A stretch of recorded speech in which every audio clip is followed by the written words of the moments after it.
Now, as you guys know, if you go to fstoppers.com and you click on the community, you can see thousands, probably hundreds of thousands of incredible images from amazing photographers around the world.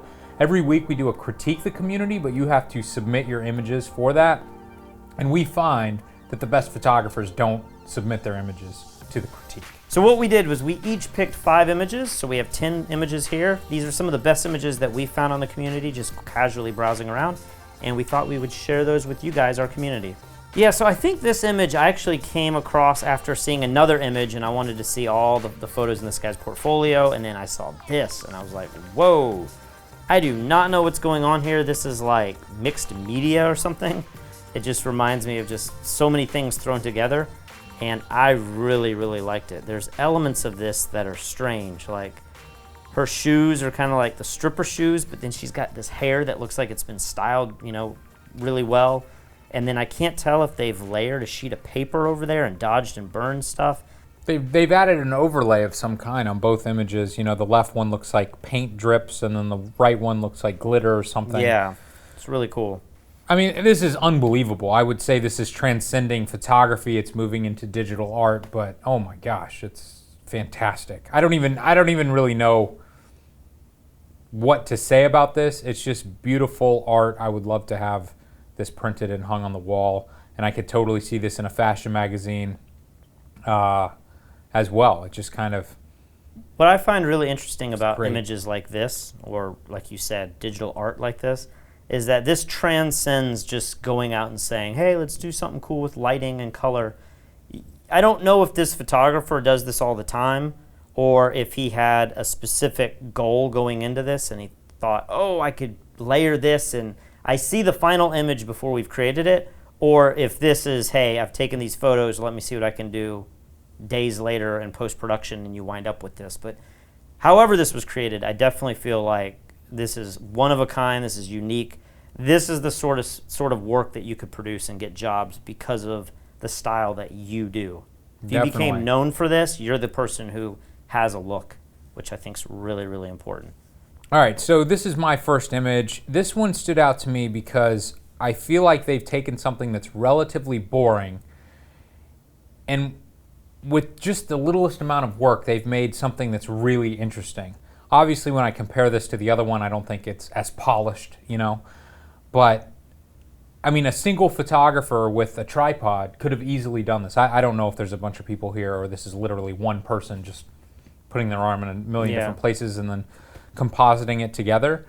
But this image just really stood out to me as a clever idea that's super easy, that anyone could do, but that this photographer came up with, and they actually did it. And I think so much about being a success in life in general is just going out and doing it, you know? So nothing about this I would say is super difficult or, you know, anyone could replicate it very easily, but I have not seen an image that looks just like this, and so I think it's great.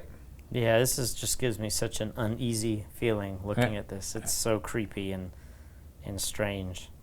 They almost have, the arms almost have this feeling of like being a snail or something. Like they're all so backlit and dark, and it just has this wet feel to it. Even though I don't think anything in this frame is necessarily wet, it just feels slimy, and I don't know. It definitely evokes a feeling out of me, which I think is every good photograph should do in some way. Well, let's move on to Slimy. This is your fish shot, and again, you didn't take it. You chose it. Yeah, so this guy has an incredible portfolio of betta fish. And some of them you see the fish entirely, and I don't know if they're gelled and they're lit in really cool ways. But then he has this series where he shoots macro shots, I guess, or they're just heavily cropped in. And I just thought this looked so cool. I could see this being printed in fine art galleries. You know, you could walk into so many hotels and like this could be the prints on the walls or in the restrooms. Like there's just a lot of application you could do with this. I remember seeing this on the community months ago, and these shots just blow my mind. I don't know how he is shooting these. Maybe it's easier than I think. Maybe a betta fish is in a really small tank and you just put a light right above the water, and then you just take a million pictures, and eventually you'll get the fish still enough. But These are just beautiful. Like you said, I could see this printed in a huge hotel somewhere. I hope this photographer is able to sell this stuff. I've just not seen anything like this. I've not seen images where fish are cropped in these weird ways, but it's totally works. Yeah, and when you zoom into the photos, I mean, they almost look like they're fabric. You know, it's just so incredible that that's what the texture of these fish look like. And what a weird crop. Never in a million years would I ever dream of cropping an image like this. Yeah. And I would imagine the majority of people watching this, you'd never think to do this. Well, it's kind of got the golden ratio in there. Of course it does. All right, moving on.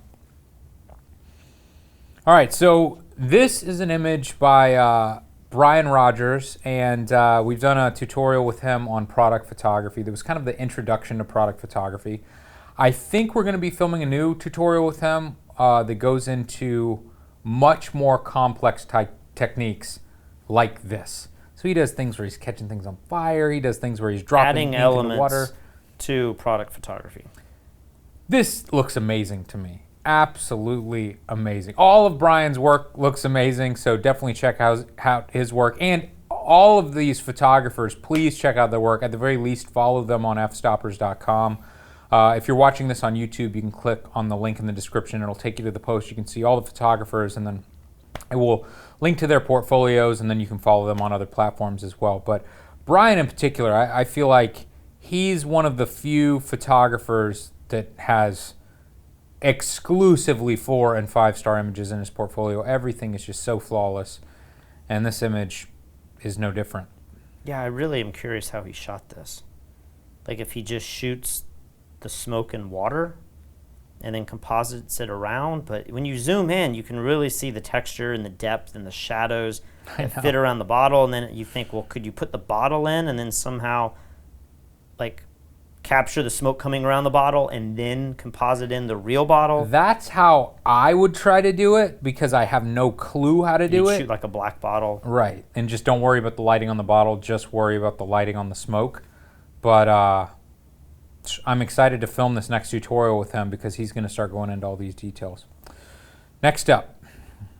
So this image reminds me of a photographer who did our workshop, John Keel. Mm-hmm. He does all this really strange type of satire or something. I don't even know what you would call it, but this image has that feel to me, and I just really, really liked it. It's interesting room, great styling. There's something to look at in every corner of the frame, you know, and it's little details, like if it's the globe of the Earth, you know, the blow up, or if it's the little rocket in the right hand side, or even the poster. It's just really well done, you know. And I could see this being like, you know, it's a comedian in there, and the first couple shots are just like this, and then the helmet's off, and you're like, oh, it's, you know, Will Ferrell or whoever. Like, yep. It has such an editorial use to it, you know. I could see the series of this where the astronauts and all these different places. I think a lot of what separates a good photographer from a really successful commercial photographer are the small details. It's everything that's going into the set that makes the image feel complete. And John Keeley's a great example of someone who does that. I think this photographer did a really good job of, you know, filling out this scene and, like you said, telling a story. And it's just being so quirky, you know, like doing stuff like this. Let me go on Amazon or eBay and buy the astronaut suit, and let me put you in my grandmother's living room, and let's get the little baby toys, you know, and just let's do something that makes absolutely no sense. And then suddenly you look at it and you're like, whoa, there's a lot of thought behind this, you know. I don't think enough photographers go that far with their photography. They're just thinking about the lighting and the camera and the gear and maybe the location, but they don't take it to that next gear. They don't take it to that next level. Right. Next up. So this image I had not seen until today. I'm not sure when it was uploaded, but this was new to me, and it just, boom, captured me. It was just, the lighting's amazing, the color's amazing, the model looks amazing, her styling looks so good, her expression is simple, but it's working. And, I would say there's nothing complex about this image, but you tie it all together and it's just a beautiful shot. What do you think they're doing with the depth of field here? Because there's parts of the plants behind her that look in focus. It's kind of got like this dreamy tilt shift kind of feel, but it's also got the shallow depth of field. I can't tell how much of this is done in post and how much of this is... I imagine all the blurriness is done in post for this shot. Obviously, I could be wrong, but... It's just you can tell her hand is out of focus. Yeah. I think though, when you look at this image, I know a lot of photographers don't like adding Gaussian blur around the edges of an image, but I feel like it really works for this one, especially for me. It just kind of makes your eye dance around and then go right to her face, and the lighting on her face looks amazing and soft, and it's like she's glowing. I don't know. This That's image such really a stood out. dreamy feel too by doing that. Next up. Yeah, so this photographer's portfolio is one of the coolest portfolios on our entire community. And it's all quirky stuff like this. I think it's all based around food, but he has replied to so many comments about this, and I actually read these comments so long ago that I can't remember exactly what he says about it, but he goes into great detail on how he created this and how when he cracked the egg he didn't know that the yolk would be as runny on one side, and it created this circle. But it's just such a cool image. Again, it goes back to, I think a lot of the images that I picked are images that you just don't see ever. Like, this isn't a shot I've ever seen. Nobody's ever attempted this. Right. It's not something on my radar, where some of the other images that we see day in and day out, you're like, oh, okay, a girl floating. Like, how many times have you seen that? This is just really, really cool, and it's ambiguous enough to where it could be fine art, or maybe it could be used in a cookbook, or it could be used in some kind of publication about food. It's just a different take on something so common with the flour and the egg, So it could be on baking, like just simple ingredients that you need to bake. But he did this in a really graphic way. And then I don't know if he laid a dish down or how he got the bowl shape, but it's so smooth. And then outside of there, it's all cracked, and it's just really interesting. I know, you'd never in a million years think that you could take a picture of an egg sitting in flour and it would be a good photograph worth sharing, but this is fantastic. The simplicity of it is what makes it so good, but then like you said, there's little details that make it interesting and make you want to look longer. I think it's incredible. So I chose this landscape image, and this might be a little more heavily retouched than I personally would have done, but there's something about this image that really stood out to me. Obviously, we're compositing different times of day, and we've got really low, long shadows from a low sunset, but then at the same time we can kind of see the beautiful colors in the sunset once the sun has gone down below the horizon. But I think the photographer's done a really nice job of balancing everything out. If you look at these trees on the bottom, underneath the trees, it's got this red tone that's kind of mirrored in the sky. And I don't know, this, in a sea of landscape photos, this one stood out to me, and I thought, now this one feels unique to me. It's definitely processed in a way that's different than what seems to be in fashion right now. It's definitely heavy on the saturation, and it's kind of a more dreamy feel than what, a lot of stuff's like muted. Yep. That seems to be the trend right now, is a lot of muted colors and that sort of thing. Next up. So again, this was another photographer who I think captured my eye first with another image, and then that led me to this photograph. And there's some really cool images in this portfolio as well. A lot of drone shots looking down on... There was one where it's like tennis courts inside of a community in Hong Kong, where it's got these vertigo... It's very similar to the place that we shot with Elia, where you look straight up. But from the aerial view, it's like this urban landscape and then these tennis courts, and you're like, man, everyone in that community uses those few little things down there, But this one, I picked this one because of the colors and the texture.